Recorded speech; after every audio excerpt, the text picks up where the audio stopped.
नमस्कार मंडळी, कसे आहात सर्व? मस्त मजेत ना? तर आज वर्षाचा शेवटचा दिवस येऊन ठेपलाय आणि मला वाटलं चला आज काहीतरी छान लिहावं. तर मी सहज पेन हातात घेतला आणि मला सुचत गेलं आणि त्यातूनच ही कविता तयार झाली. चला मग जास्त वेळ न घालवता कवितेला सुरू करूया. त्यात विचाराला 2023नी तुला काय दिलं? आठवणींचा स्लाइड शो सहज सरकत गेला. या वर्षात बऱ्याच अनुत्तरित प्रश्नांची उत्तरं मिळाली.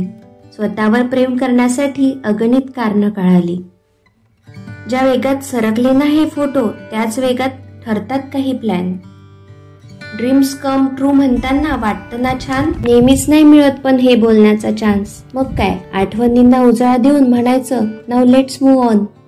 असा विचार करताना मग फ्रेश स्टार्ट करायची. छान पुढे असतो नागमोडी रस्ता आणि रंगीबेरंगी फुलं. आपण जायचं मस्त सुसाट. गाडी करत वाट काढत घेऊन जाते 2024 मध्ये. चला मग नवीन वर्षाची सुरुवात करायची ना जोरात. मला व्हिडिओ कसा वाटला मला कमेंट सेक्शन मध्ये नक्की कळवा आणि माझ्या येणाऱ्या व्हिडिओच्या नोटिफिकेशनसाठी माझ्या चॅनलला सबस्क्राईब करा, म्हणजे तुम्हाला माझे व्हिडिओज मिळत राहतील. चला तर भेटूया नेक्स्ट व्हिडिओमध्ये. तोपर्यंत काळजी घ्या, मस्त राहा.